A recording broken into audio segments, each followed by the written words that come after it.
Lille, 28 mai 1940. Il est 9 heures du matin. Le général Maurice Priou est debout dans ce qui reste de son poste de commandement. Autour de lui, 40 000 hommes de la UNR armée française. Devant lui, un message radio de commandement britannique. Lord Gort retire ses forces vers Dunkerque. Immédiatement. Sans coordination préalable avec les alliés français, sans alternative proposée. Priou regarde la carte. La passe vers Dunkerque existe encore étroite, sous pression, mais encore praticable. Ces 40 000 hommes pourraient peu être passés. Il a quelques heures. Mais autour de l'île, 7 divisions allemandes ont bouclé l'encerclement. Si la UNR armée se retire, le flanc de l'évacuation est ouvert. La Wehrmacht atteindra les plages en 24 heures. Les 300 000 hommes à Dunkerque seront pris sous le feu avant de pouvoir embarquer. Priou a 40 000 hommes, une fenêtre qui se ferme et une décision que l'histoire officielle ne mentionnera pas. 40 000 soldats français ont tenu l'île pendant 4 jours contre 100 000 Allemands, avec appui blindé pour que 338 000 soldats alliés puissent s'embarquer à Dunkerque. Churchill leur a consacré 2 lignes. Ce que l'histoire de Dunkerque ne dit jamais, c'est qu'il n'y a pas eu de miracle. Il y a eu un sacrifice délibéré, décidé par un général dont le nom ne figure sur aucun monument à Dunkerque, et que les soldats français qui sont morts à Lille savaient exactement ce qu'ils faisaient. La UNR armée française était l'une des forces les mieux équipées du corps expéditionnaire allié. Elle comprenait des divisions de cavalerie motorisée, de l'infanterie régulière aguerrie, des unités blindées. Son commandant, le général Blanchard, avait sous ses ordres au 10 mai 1940 des effectifs qui représentaient l'élite de la mobilisation française. Ce que la UNR armée avait aussi, c'était une position stratégique. Au centre du dispositif allié dans le nord de la France, entre les Britanniques sur sa gauche et les armées françaises en retraite sur sa droite, elle constituait l'articulation que les planificateurs allemands avaient cherché à couper depuis le début de l'offensive. Guderian, à Sedan, avait réussi. La perce arrière des colonnes blindées allemandes avait atteint la Manche le 20 mai. Les armées alliées dans le nord étaient encerclées. La poche de Dunkerque s'était formée dans les jours suivants, par la retraite progressive des forces alliées vers la côte. Ce que la UNR armée avait fait pendant cette retraite, et ce que les historiographies britanniques et américaines mentionnent rarement, c'est qu'elle avait combattu une action retardatrice permanente pour couvrir le Thal, flanc de l'évacuation. Chaque jour de résistance supplémentaire était un jour de plus pour que les navires chargent à Dunkerque. Le général Priou avait pris le commandement de la UNR armée le 25 mai, en remplacement de Blanchard qui était à bout. Priou était cavalier, 57 ans, une carrière construite dans les unités blindées. Il avait commandé le corps de cavalerie en mai 1940 et s'était battu avec compétence dans les combats de Gembloux, où ses chars avaient infligé de lourdes pertes aux panzers de Hoppner avant d'être submergés par les chiffres. Il connaissait la qualité de ces hommes. Il connaissait aussi les limites de leur situation. La logique militaire de l'encerclement était claire. Plus les forces dans la poche résistaient longtemps, plus l'évacuation par mer pouvait avancer. Chaque heure de combat à Lille valait des milliers de soldats embarqués à Dunkerque. Ce n'était pas une métaphore, c'était une arithmétique militaire froide et vérifiable. L'encerclement de Lille avait commencé à se refermer le 27 mai. 6 puis 7 divisions allemandes avaient convergé vers la poche où la UNR armée se retrouvait coupée de la route vers Dunkerque. 100 000 hommes avec appui blindé et aérien contre 40 000 infanteristes et cavaliers français dont les lignes de ravitaillement étaient coupées. La supériorité allemande était chiffrée, documentée, écrasante. Mais elle avait un coût pour l'Allemagne aussi. 7 divisions immobilisées à Lille. C'était 7 divisions qui ne marchaient pas vers Dunkerque. C'était 7 divisions qui n'atteignaient pas les plages, où les soldats britanniques et français s'entassaient dans l'attente des navires. Le 26 mai, Priou avait envoyé un message au commandement allié demandant si une percée coordonnée vers la côte était envisageable. La réponse était venue le lendemain. Situation ne permet pas soutien coordonné, maintenir pression maximale sur place. En clair, tenez, nous ne pouvons pas vous aider à sortir, mais si vous tenez, nous en profitons. Priou avait décodé ce message correctement. Il avait aussi décodé, entre les lignes, que personne ne disait explicitement ce que cette instruction impliquait. La Hunaire, armée, ne sortirait probablement pas de l'île. Elle était sacrifiée, non pas par trahison, mais par arithmétique. 40 000 hommes à Lille pour 300 000 à Dunkerque. La logique était implacable. Ce que Priou avait ensuite était son propre choix. Il aurait pu tenter la percée étroite, coûteuse, être partiel et emmener une partie de ses hommes. Il aurait pu présenter au commandement allié un ultimatum, coordonner une sortie où nous ne maintenons pas. Il aurait pu refuser l'arithmétique. Il ne l'a pas fait, parce qu'il avait compris, pas ordonner, pas voter, pas négocier ce que cette décision allait coûter à ses hommes, et il l'avait accepté. Il aurait pu partir. C'est ça, l'occasion manquée, la fenêtre qui s'était ouverte et que personne n'avait franchie à temps.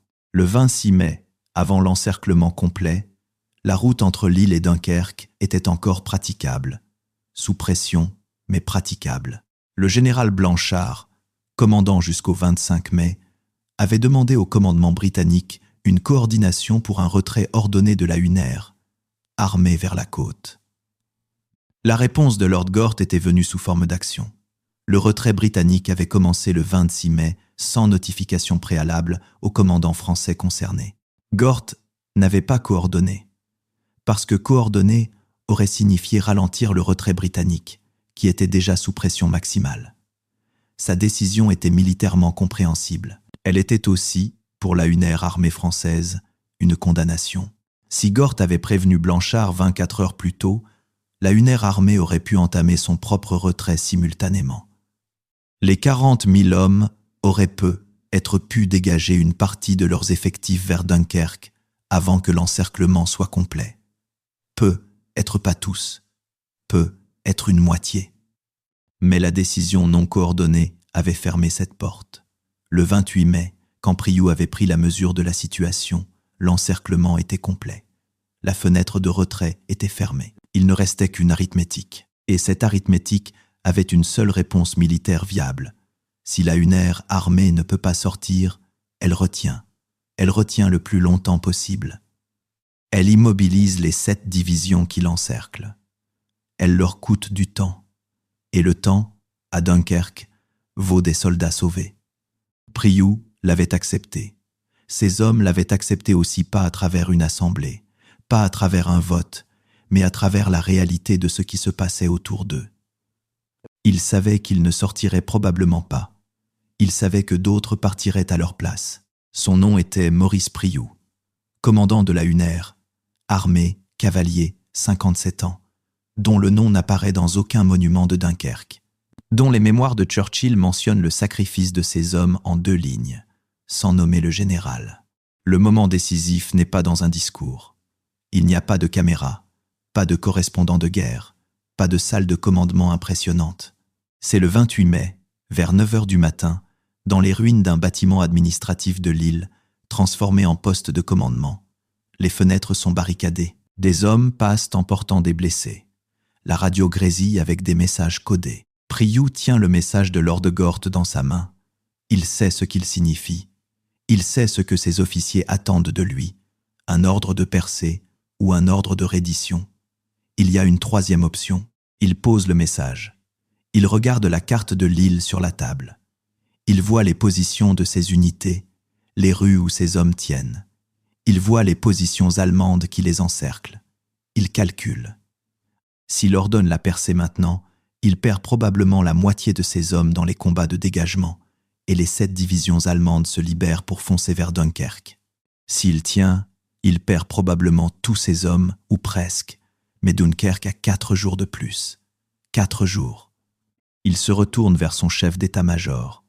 Il dit « On tient l'île, distribuez les munitions restantes, défense de position, quartier par quartier. » Ce qu'il venait de décider lui coûterait sa liberté, fait prisonnier le 1er juin.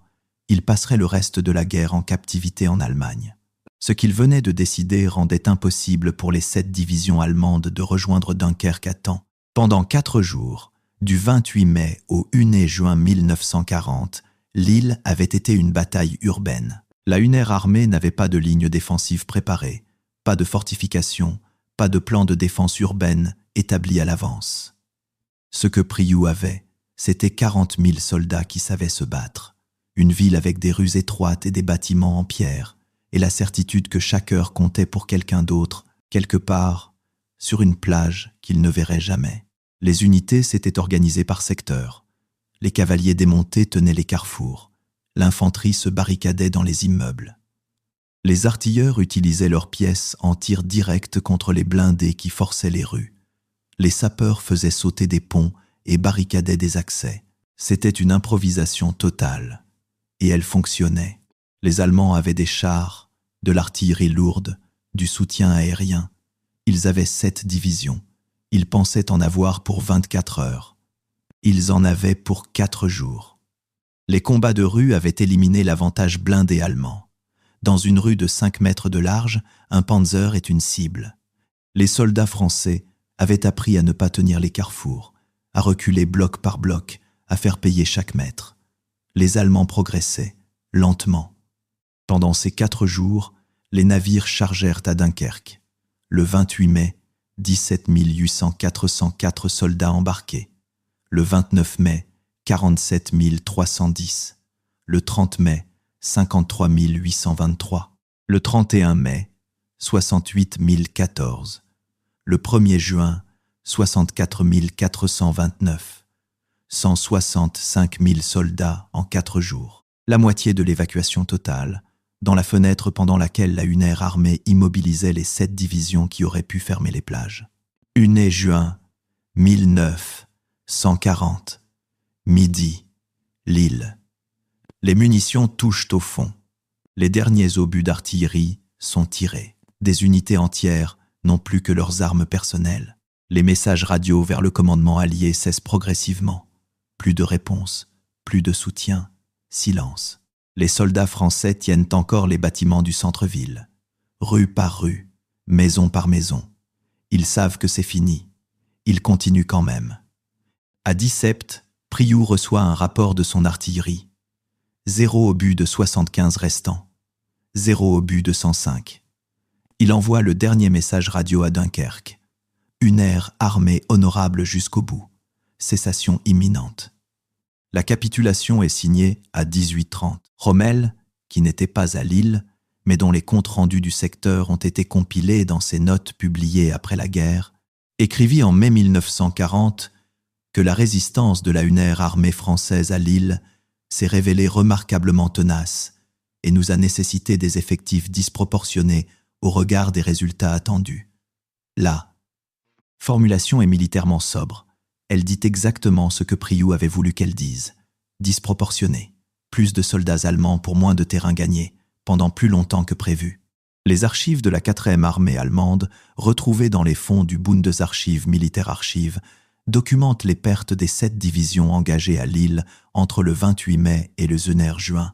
Plusieurs milliers de tués et blessés, des blindés détruits dans les combats de rue, des délais qui n'avaient pas été prévus dans le planning opérationnel. Ces délais avaient donné à Dunkerque exactement ce dont l'évacuation avait besoin.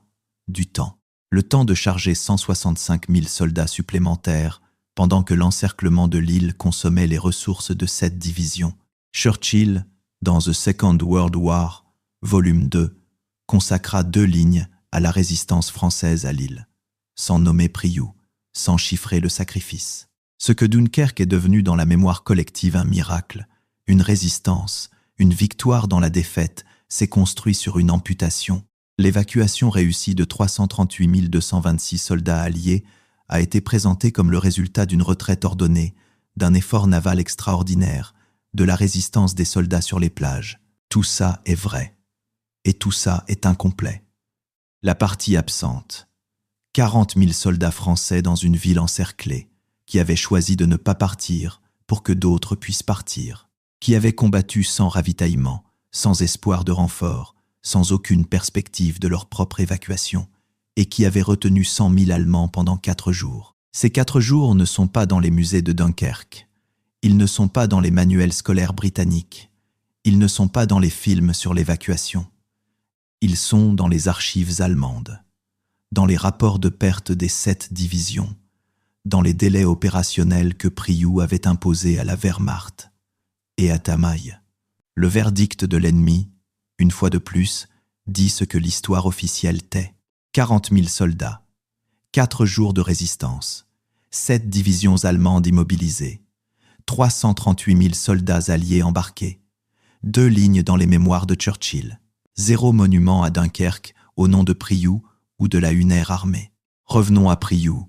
Ce matin du 28 mai, il tient le message britannique, il regarde la carte, il fait son calcul. 40 000 pour 300 000. L'arithmétique est froide, elle est réelle, elle est documentée. Certaines batailles durent dans les mémoires, d'autres durent dans les bilans de l'ennemi, qui notent des pertes imprévues et des délais non planifiés. Certains héros ont des statuts, d'autres ont des lignes dans des rapports allemands qui décrivent une résistance remarquablement tenace. Priou était fait prisonnier le 1er juin. Il passerait 5 ans en captivité. La France libre n'avait pas de statut pour lui. La France occupée n'en parlait pas. La France libérée avait d'autres histoires à raconter. Mais les 338 000 soldats qui avaient embarqué à Dunkerque, qui avaient survécu pour combattre en Afrique du Nord, en Normandie, en Italie, en Rhénanie, chacun d'eux portait, sans le savoir, une dette vers une ville du nord de la France où des soldats avaient fait leurs calculs et choisi la bonne colonne du registre. La France n'a jamais manqué de génie, elle a manqué d'écoute.